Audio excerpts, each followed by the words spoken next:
Hello people, it's Gracie guys. Dahil po nag-viral na nga yung video ko sa pagpunta ko ng embassy na umabot na siya ngayon ng 872k thousand views, almost 900k to 1 million na, road to 1 million. So hindi ko in-expect na marami pala nag-follow sa akin ng mga Arab, mga madam.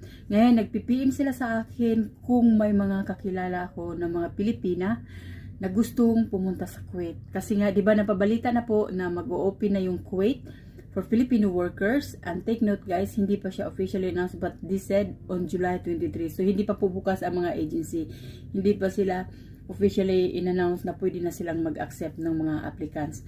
But technically, on July 23, open na po para sa mga gustong magtrabaho sa Kuwait.